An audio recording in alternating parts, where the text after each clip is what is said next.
এখন আমাদের আবহাওয়ার যা পরিস্থিতি তাতে আজকে সকালের আমাদের যা বিশ্লেষণ তাতে একটা নিম্নচাপ রেখা বাতাসের উপরিভাগে রয়েছে উত্তরপ্রদেশ থেকে বাংলাদেশ পর্যন্ত। আর এর প্রভাবে আগামী 24 ঘন্টাতে আমাদের উত্তরবঙ্গের জেলাগুলিতে প্রায় সর্বত্রই হালকা থেকে মাঝারি বৃষ্টিপাত হওয়ার সম্ভাবনা থাকছে। তার সঙ্গে ভারী থেকে অতি ভারী বৃষ্টিপাতের সম্ভাবনা রয়েছে মূলত উপরের 5টা জেলায়, আমাদের দার্জিলিং, কালিম্পং, আলিপুরদুয়ার, জলপাইগুড়ি এবং কুচবিহার।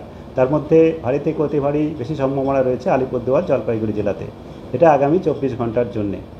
এবং তারপরেও আগামীকালও উত্তরবঙ্গে বৃষ্টিপাত থাকবে এবং 1-2 জায়গায় করে ভারী বৃষ্টিপাত এই 5টা জেলার মধ্যে হওয়ার সম্ভাবনা থাকছে। আর হালকা থেকে মাঝারি বৃষ্টিপাত সর্বত্রই হওয়ার সম্ভাবনা রয়েছে।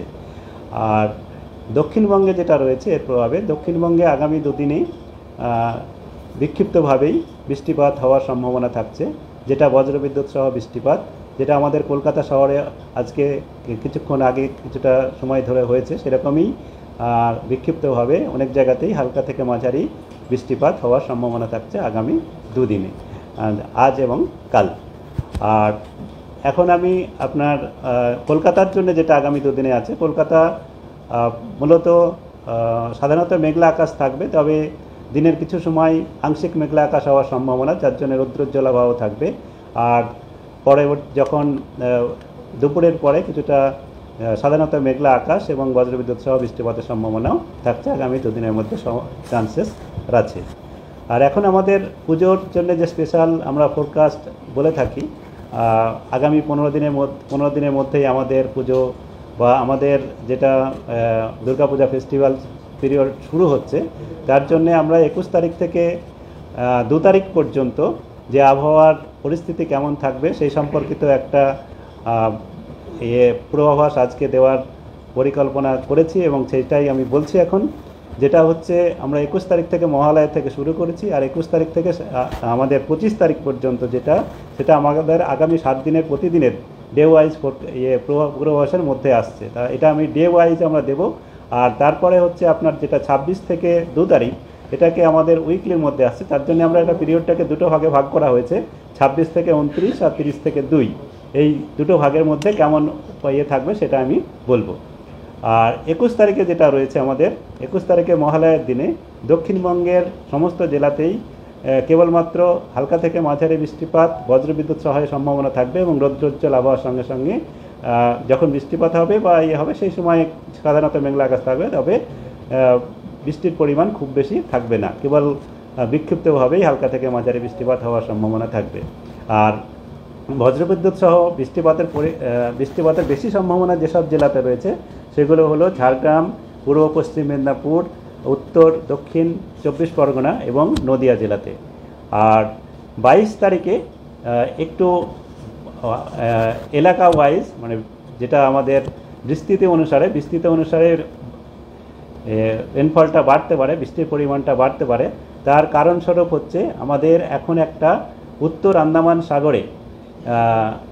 আন্দামান সাগরে একটা ঘূর্ণাবর্ত রয়েছে, যেটা 3.1 কিলোমিটার পর্যন্ত বাতাসের উপরেখা বিস্তৃত রয়েছে। এটা আগামী 22 তারিখ নাগাদ উত্তর বঙ্গোপসাগরে আসার সম্ভাবনা রয়েছে। তো এরই প্রভাবে 22 তারিখ থেকে কিছুটা বৃষ্টিপাতের পরিমাণ দক্ষিণবঙ্গে বাড়ার সম্ভাবনা রয়েছে, যেটা আমাদের অনেক জায়গাতেই বজ্রবিদ্যুৎ সহ বৃষ্টিপাত হওয়ার সম্ভাবনা আমাদের দক্ষিণবঙ্গের জেলাগুলিতে। আর 23 তারিখে এই বৃষ্টিপাত প্রায় সর্বত্রই সব জায়গাতেই হালকা থেকে মাঝারি বৃষ্টিপাত থাকবে। তার সঙ্গে সঙ্গে ভারী বৃষ্টিপাতও দুটো জায়গায় হতে পারে, মূলত আমাদের উপকূল অঞ্চলের জেলা দক্ষিণ 24 পরগনা এবং পূর্ব পশ্চিম মেদিনীপুর জেলাতে। এই 23 তারিখে এটা হচ্ছে। এইবার হচ্ছে আমাদের 24 তারিখে যেটা রয়েছে, 24 তারিখে আবার বৃষ্টিপাত কিছুটা সামান্য কমতে পারে, যেখানে বৃষ্টিপাত থাকবে, যে ভারী বৃষ্টিপাতের সতর্কতা নেই, কিন্তু হালকা থেকে মাঝারি বৃষ্টিপাত সর্বত্রই হওয়ার সম্ভাবনা থাকবে দক্ষিণবঙ্গে।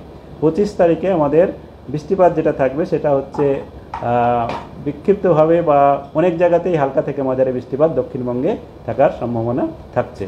এবার 26 থেকে 29 যেটা রয়েছে আমাদের দক্ষিণবঙ্গের জন্য, আমি প্রথমে দক্ষিণবঙ্গের বলে নিচ্ছি, তারপর উত্তরবঙ্গে বলবো। দক্ষিণবঙ্গের 26 থেকে 29 যে পিরিয়ডে বলা হচ্ছে, এই সময়ে আমাদের একটা বিশ্লেষণে যেটা উঠে আসছে তাতে 25 থেকে এই পিরিয়ডের 25-26-এর মধ্যে অ্যারাউন্ড 25-এর মধ্যে একটা নিম্নচাপ আমাদের উত্তর পূর্ব বা মধ্য পূর্ব বঙ্গোপসাগরে আসার সম্ভাবনা রয়েছে, নতুন একটা নিম্নচাপ।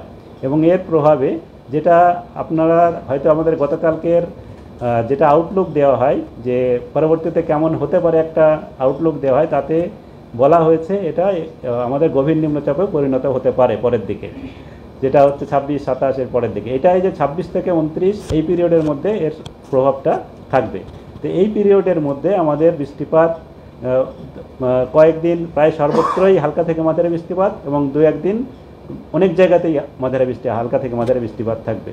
এবং তার সঙ্গে সঙ্গে উপকূল অঞ্চলের জেলাগুলোতে ভারী বৃষ্টিপাত হওয়ার সম্ভাবনাও থাকছে এই পিরিয়ডের মধ্যে দু একদিন।